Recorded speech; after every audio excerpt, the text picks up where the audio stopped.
nos chances de survie diminuent de plus en plus. Parce que le modèle de ce qui est en train de se produire, beaucoup de pays l'écoutent.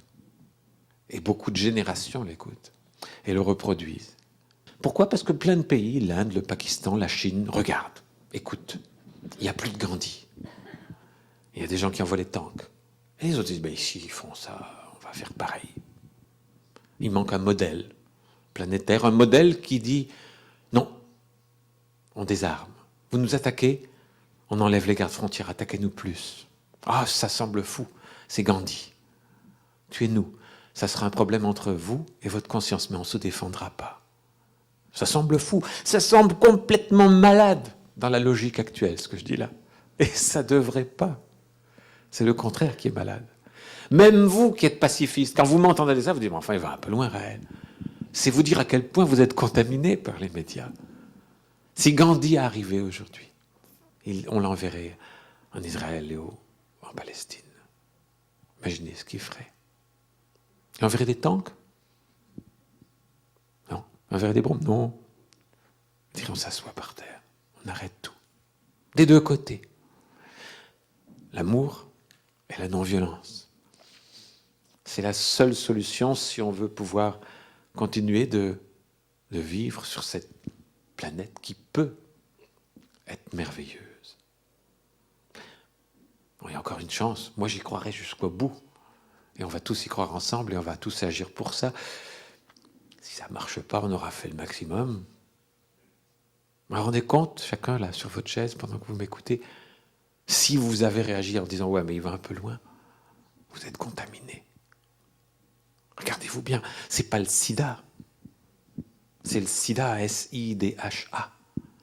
Syndrome international de haine, qui est distillé savamment par les médias tous les jours.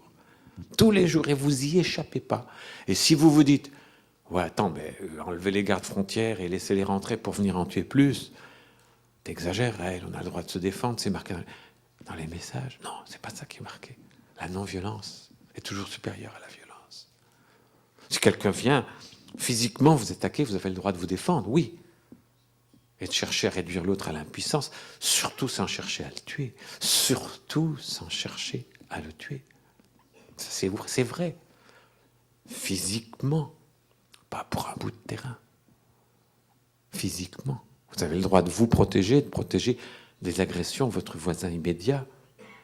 Physiquement. Pas avec un fusil, à main nue, en disant non, non, je ne peux pas faire de mal. Mais c'est pas ça, là. C'est des armées, des chars et des bombes. Pendant qu'on parle, des gens sont en train de mourir. Et aussi longtemps qu'il mourra une personne par la violence sur cette planète, ni mon père ni moi ne pourront être heureux. Parce que c'est cette création que nous fêtons aujourd'hui, qui n'a pas été créée pour la mort et pour la haine, mais pour l'amour. Alors soyez nos messagers sur la terre, dans ce monde en pleine confusion mentale et qui en a tellement besoin. Soyez nos messagers, à mon père et à moi, de la nécessité, la seule possibilité que l'humanité a de s'en sortir, qui est l'amour. L'amour, c'est physique. Tu m'as frappé sur la joue gauche, voilà la joue droite. Vas-y, encore un coup. C'est bien, on le dit, mais on n'y pense pas. La réaction normale, tu m'as frappé sur la joue gauche, tu vas voir la tienne. Et c'est ce qui se passe. T'as envoyé des bombes, je vais t'en envoyer.